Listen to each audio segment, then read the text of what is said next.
We welcome in our analyst, Robert Rosenthal from IlliniBoard.com, who is joining us on Zoom. Robert, here we are on week 3 of the season. The Illini still winless. What does this say about the team right now? I mean, this was supposed to be the season, right? I mean, Lovie himself has said it for the last 2 years. By 2020, we'll have all these seniors, and we will be at this point where the experience is there and the talent is there and everything else. And so he said it himself. He said this would be the year. And when you start 0-3 and when you lose games like this, it's just not where it should be. How much of this right now is falling on Lovie Smith and his coaching staff? Yeah, I mean, so much of it, you just have to look at the defense. He took over the defense himself, and to his credit, it improved last year, and they got the takeaways, and everything, was as promised last year. This year, sure, you've got 3 quarterbacks out right now, and that's going to do some damage to the offense. But to the defense, they have most everybody. They have a lot of returnees, and they're significantly worse than last year. And so, that you squarely have to put on the coaching staff and say, at some point this has to be figured out. You've got 7 seniors on the defense. It just has to be put together and assembled in the same way that other Big Ten teams are able to do. Look at Indiana right now.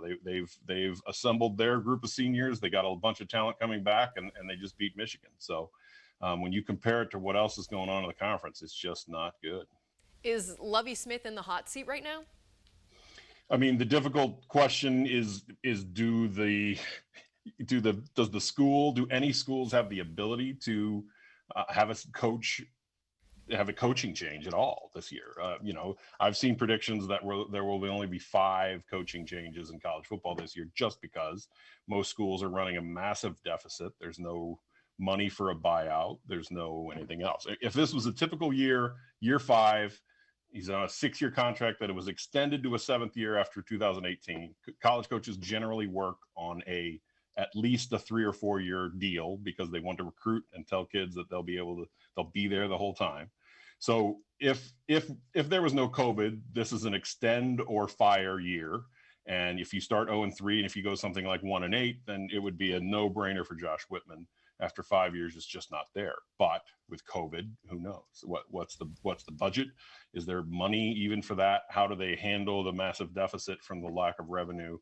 Yeah, it's just so many unknowns. Right. I mean, I can almost see them treating this year as like a wash in a sense, given just it's an unprecedented time, And given the fact that next year they can, all these seniors could, if they wanted to, return. So you could get a redo on this season in that sense. But again, coaching contracts are still, accelerating toward expiration, and recruiting after something like a 1-8 season would be nearly impossible, especially after 5 years. And so it's a tricky spot. Nobody really knows the financial situation with what's going on in the DIA and how much, some schools have announced they're going to be $70 million short, and some schools have canceled sports. Nothing out of Illinois yet, besides some of the coaching, the changes to contracts and the changes to Whitman's contract. So nobody knows. It's all going to hinge on how that goes and whether the board would even approve a significant financial move like changing a coach and buying out the old one. So it's a big unknown right now. Defensively, do you think this was their worst game of the season? I mean, I would think so. When you give up a 200+ yard rusher, and when you just can't get the stops on 3rd down again, and I mean, especially when you get 2 takeaways, which is what you're built on, right? You're +2 in turnovers for the game, and you still lose 41-14. That maybe says it all, and that the selling point of the defense is that there's going to be takeaways, and there's continue to be takeaways this year, and yet the offense is really struggling, and the defense is giving up so many yards that the takeaways just do not matter. Yeah, and the defense has all the tools. They have the talent. I guess there's not much. They can't get any worse from here. What do they need to do? Is it just a matter of getting more turnovers? I mean, because what we saw against Minnesota was not the defense that we were promised. Yeah, I mean, the number one thing that has to happen is stopping the pass right now. That 3rd and 7 cannot be an automatic slant first down for the opponent, as has been seen in the last 3 weeks. The 3rd down conversions are just killing this defense. It extends long drives. If you look at this game, Illinois had Minnesota pinned deep at the 4 after a good punt from Blake Hayes, and they drive out to the 35 or whatever, and they have 3rd and long, and they send a blitz, and they have Tanner Morgan wrapped up, and he flips it to the tailback who gets a first down. They complete the drive. They take a big lead, and so it's games like that. You just have to get off the field on 3rd down, and it's not happening. And because of that, you're behind the 8 ball immediately in every game, and it just can't happen.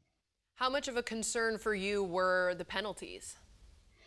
Yeah, I mean, when you have the experienced 5th-year team, that's a massive concern. If you're going to have double-digit penalties, at least you would hope that the experienced senior-laden team would be the smart team and the not taking the penalties team and not killing drives with some of these penalties. And it's just not happening. So every facet of the game, I wrote about it last night, that, if you look at the discipline, if you look at the depth, if you look at where recruiting has gone in the last 12 months, if you look at how the offense cannot find a way to put it together, if you look how the defense has regressed, if you look at how special teams is even struggling here and there, it's just every facet is going wrong right now.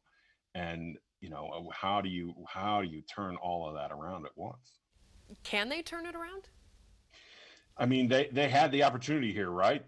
That okay, fine. You start with Wisconsin. Maybe Wisconsin is great. You have Purdue, Minnesota, Rutgers, Nebraska, all teams that you were competitive with last year or beat last year. The Minnesota game got out of control after Brandon Peters was out, but you at least have 4 teams that you were competitive with last year, and you say, okay, we're now bringing everyone back. You want to see what Indiana is doing. They brought everyone back, and they've pushed the accelerator. And somehow Illinois is in reverse. And after these 3 games, I can't see it, especially this weekend. If there's another loss at Rutgers to start 0-4, what can you even say after that? That it's impossible. It's not going to turn around, at least this season. And where do you go from there? How important does that Rutgers game become for this program and being able to turn things around? I've asked in Lovie's press conference the last 2 weeks, I've asked them, this week I asked the must win question. As I said, is this week a must win? You've been pointing to this season. You started 0-2. There's only 6 games left on the schedule. Is this a must win for the success of this season? And he wouldn't go there, and, gave the standard coach answer that, every game's a must win. But I cannot think of a worse possible loss for a coach in the last 10 years. I mean, maybe Ron Zook, when he was in that losing streak and he really needed to win one to stop it in 2011, maybe he was reaching this level of must win. But this game, especially at Rutgers, is an absolute, no question, must win game for Lovie Smith. Now they'll be getting some guys back after the guys that were inactive will return following their contact tracing protocols. Do you think that is something that they need and that will help? I think so, especially if Isaiah Williams is back. I mean, you have this, when he committed, he was a 5-star recruit. He fell to a high 4-star, but you have this 5-star high school quarterback who had offers from Alabama and Clemson and everyone else. He probably, I think, will get the start if he's eligible. They said the contact tracing guys would be out for 10 days.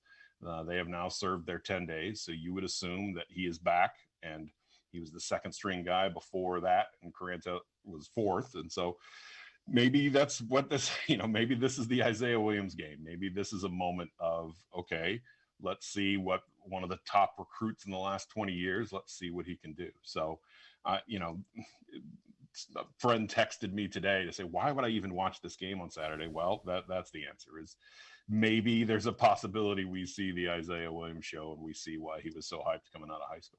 Right, and he hasn't played a ton in an Illinois uniform. I mean, he missed the last 2 games. What we saw from just that little bit at Wisconsin, do you think he has what it takes to have that weight on his shoulders and bring this team to their first win of the season? I mean, at practice in 2019, obviously no practices were open this year, but at training camp in 2019, there were plays that make you say, "Oh, okay, I get it. I understand why he was a 5-star recruit. I understand why, after his sophomore year of high school, he was something like the 9th best player in the country on one list or something like that. He is so incredibly electric in the open field and so just really quick in and out of his cuts that you can see it. Now, playing quarterback in college is a whole lot more than being really fast and really good with the ball in the open field. And so he'll have to manage the game. He'll have to limit turnovers. He'll have to do that. And so, and again, there's no guarantee that he's the guy this week. No one knows how the contact tracing will go or where they stand on any of this. No one knows what the testing will be like this week. No one knows if, maybe Karan Taylor is the one who beats him out in practice this week. We don't know. But if there's one thing to focus on for week 4 and a game against what's supposed to be the worst team in the Big Ten East, then, the whole focus has to be the Isaiah Williams show. What do you think about Karan Taylor this week versus last week against Purdue? I think partly you could tell Minnesota had scouted him. You could tell that, there was at least a little film, and maybe Purdue really didn't prepare for a running quarterback for a guy like that. And they were preparing all week for a Brandon Peters, and no one even knew what Karan was, capable of since he hadn't played much. And so, it just looked like a game where a guy was scouted and they frustrated him and took away the things he tried to do. And obviously there were other issues with the offense and the offensive line. And there were issues with some miscommunications with Taylor and his receivers and everything else. So it fell apart quickly. But to me, it just looked like a game where a team game planned against what he could do and took away, anything he was trying. All right. Anything else, Robert, you think? No, I mean, this is dark times for Illinois football fans. We've been through this before, and there have been, so many attempts to get back to what was, say, maybe there in 1990 when, it was 30 years ago last week that the Nick Bell game happened, which was Illinois against Iowa. Illinois was number 5 in the country at the time. Iowa blew them out. It was, one of the harder games on the memories of Illini fans because Illinois was number 5, and 4 of the top 5 teams lost that week. So had Illinois beat Iowa that day, they would have moved to number 2 in the polls behind Notre Dame and would have started talking about like national title implications. So to think in the last 30 years, that's the pinnacle. There have been attempts to get back. It's never gotten really close to that other than 2001 and 2007, and those were both one-year blips. So, these are dark times with if this is yet another failed attempt to rebuild this program, how long do the fans stay invested? How long, how much more can people take of all these attempts to get it back? What did you have Illinois predict? Like, what did you predict their record to be before the season? I said 4-5, either 4-4 and lose the, 4-4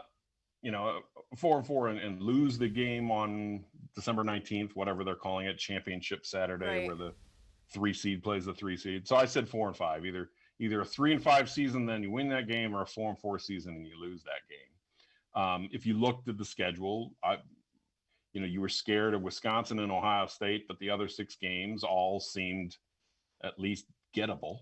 They're not going to be the type where, you were competitive in the games against those teams last year, except for Northwestern. And that was, maybe a bit of a different story at the end of the year. So,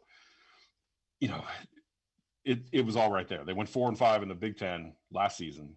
They entered this season, and you should at least expect, with all the returning production, to be at least 4-5. And it doesn't look like they're going to get anywhere close. Yeah, where do you think that's at right now? I mean, I try and find 2 wins. Like before the Purdue game, I was thinking, okay, Iowa's a little off this year. That's a matchup you can win. Or Rutgers not scaring anybody. They got a good defense, but they're just kind of decent on offense. You can stay competitive in these games, get the turnovers. You're going to get some wins. Maybe the games where you don't get turnovers, you don't. And after these 3 games, it's if you don't beat Rutgers, do you win a game? You're then in the 7-7 game against what? Rutgers again? Would you lose to Rutgers twice? Like it's one of those dark kind of like I don't know what this offseason looks like if it's something like 1-8 because that's a question I don't want to answer. And I know you talked about the must-win thing that Lovie doesn't really want to answer, but I think you think, and I also think this one is definitely this is must. unquestionably the biggest must-win game for any Illini coach probably since that Zook 6-game losing streak. In that, you have to stop the bleeding. It has to happen immediately. So it's going to be interesting. All right. Well, Robert, thank you so much, as always, for joining, and I will let you go here. You got it. Thanks. Thanks.